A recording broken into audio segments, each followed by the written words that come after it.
नमस्कार, JW kitchen मध्ये आपले मनापासून स्वागत आहे। आज आपण झटपट होणारी व चविष्ट अशी स्वीट डिश बनवणार आहोत, म्हणजेच दूध पाक करणार आहोत। त्यासाठी लागणारे साहित्य याप्रमाणे आहे। 2 चमचे बासमती तांदूळ घेतले आहे, अर्धा लिटर दूध, काजू बदाम पिस्ते याचे काप घेतले आहे, चारोळी, दुधात भिजवलेली केसर, वेलची पावडर, जायफळ पावडर, चवीनुसार साखर। प्रथम आपण तांदूळ पाण्याने स्वच्छ धुवून घेऊ। बासमती तांदूळ घेतला आहे, तो स्वच्छ 2 वेळा पाण्याने धुवून घेऊ आपण।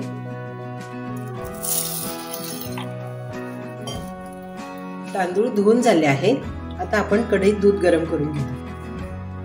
मी गॅसवर कढई ठेवली आहे, त्यात आता दूध टाकून घेते आहे।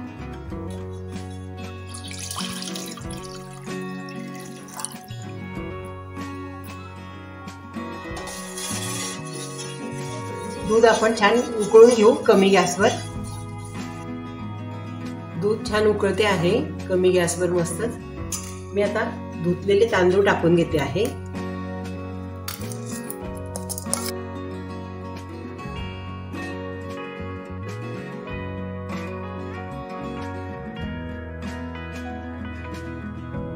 तांदूळ टाकल्यावर आपण हलवत राहायचे।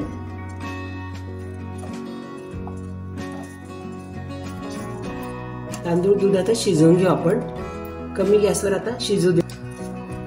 दुधात टाकलेले तांदूळ छान शिजले आहेत। दूधही छान मस्त घट्ट झाले आहे। तांदूळ छान मऊ झाला आहे। आता आपण साखर टाकून घेऊ। चवीनुसार साखर टाकते।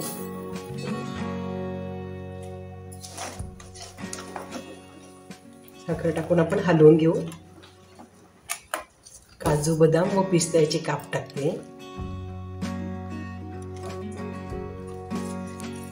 चारोळी,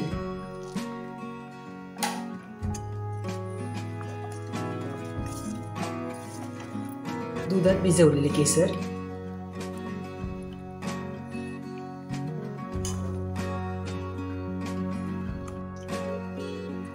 हे सर्व मिश्रण आपण कमी गॅसवरच उकळू देतोय आहे।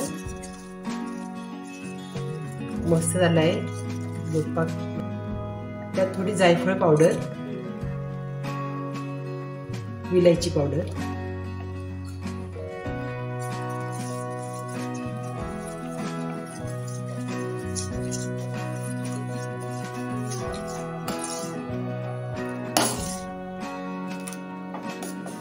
दूध पाक छान तयार झाला आहे। मी आता गॅस बंद करते, बाउल मध्ये काढून घेते। आता गरमागरम चविष्ट असा दूध पाक तयार झाला आहे। हा दूध पाक आपण फ्रीज मध्ये ठेवून गार पण खाऊ शकतो। पुरी सोबत तर खूपच छान लागतो। सगळ्यांना आवडेल असा दूध पाक आपण घरी नक्की करून बघा। आज आपण पितृपक्ष स्पेशल अशी चविष्ट तांदळाची खीर करणार आहोत। त्यासाठी लागणारे साहित्य याप्रमाणे आहे। 4 चमचे बासमती तांदूळ घेतले आहे। आपण कुठलाही तांदूळ वापरू शकतो। अर्धा लिटर दूध, काजू बदामाचे काप, अर्धा चमचा वेलची पावडर, दुधात भिजवलेले 4-5 केशर काड्या, खोबरा किस, सुके खोबरे, साखर घेतली आहे पाव वाटी। प्रथम आपण तांदूळ 2 वेळा पाण्याने स्वच्छ धुवून घेऊ।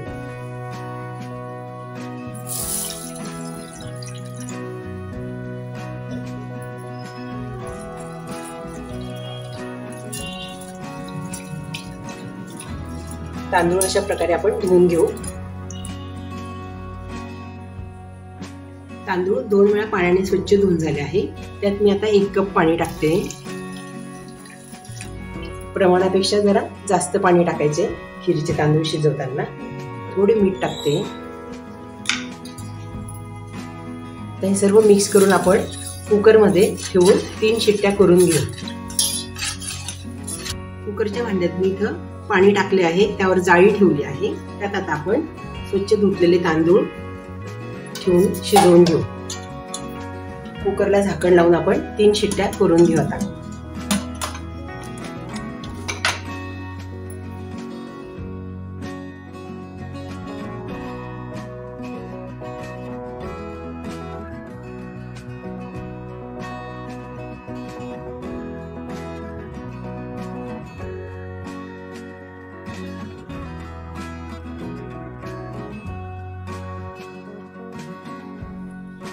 खिरीसाठी ठेवलेले तांदूळ छान शिजले आहेत, छान मस्त मऊ भात झाला आहे। आता आपण हा मिक्सरच्या भांड्यात टाकून घेऊ।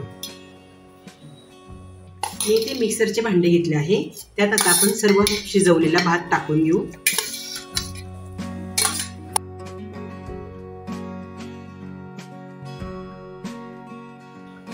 त्यात तापवून गार केलेले दूध टाकते आहे, साईसकट घेतले आहे मी। थोडे दूध टाकते,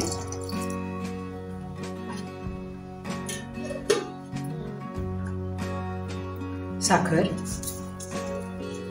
चवीनुसार साखर घेतली, आपल्या आवडीनुसार कमी जास्त करू शकता। आता हे आपण मिक्सरवर बारीक करून घेऊ। खिरीसाठी भात छान बारीक करून झाला आहे। मी कढई तापत ठेवली आहे, त्यात थोडे साजूक तूप टाकते।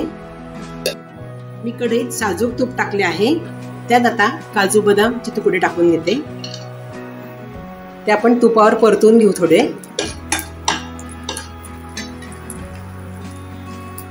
त्यात मिक्सरच्या भांड्यात आपण वाटून घेतलेला भात टाकून घेऊ।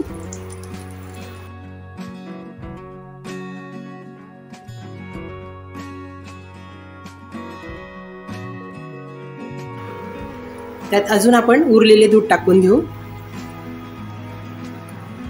खिरीला साईसकटच दूध वापरावे, म्हणजे छान लागते खीर।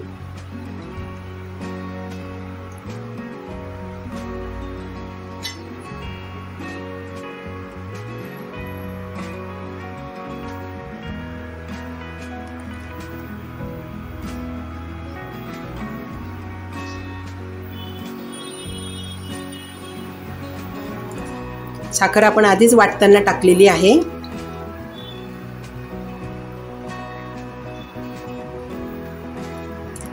ही खीर चवीला खूप छान लागते। आमच्याकडे तर पुरणपोळी सोबत नेहमी अशी खीर बनवली जाते। त्यात सुक्या खोबऱ्याचा कीस टाकते। आपण ओलं खोबरंही वापरू शकतो किंवा सुक्या खोबऱ्याचे तुकडेही टाकू शकतो आपण।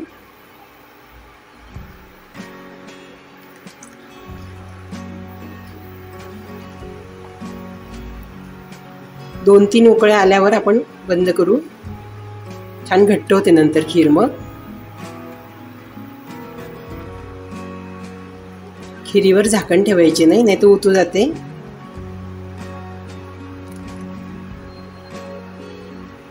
खीर छान उकळते मस्तच। आपण आता भिजत टाकलेले केशर टाकून घेतोय। केशरमुळे छान रंग येतो खिरीला, चव पण छान लागते।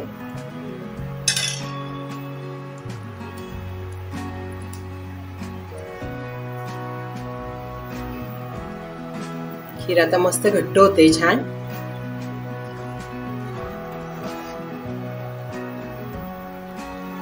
छान रंग आला खिरीला। तांदूळ पण छान बारीक वाटले गेले आपले। आता खिरीत वेलची पावडर टाकून घेते।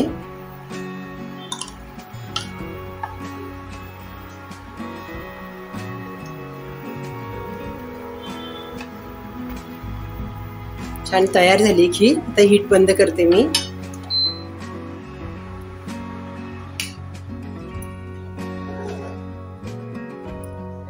आता खीर बाउल मध्ये काढून घेते।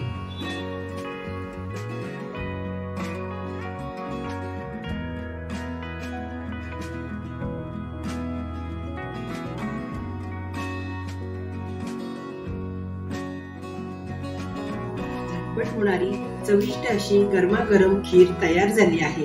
ही खीर पोळी, पुरी किंवा पुरणपोळी सोबत खायला खूप छान लागते। तर मग आपण पण अशी खीर घरी नक्की करून बघा। हा व्हिडिओ बघितल्याबद्दल धन्यवाद। व्हिडिओ आवडल्यास लाईक करा, शेअर करा आणि सबस्क्राईब करा।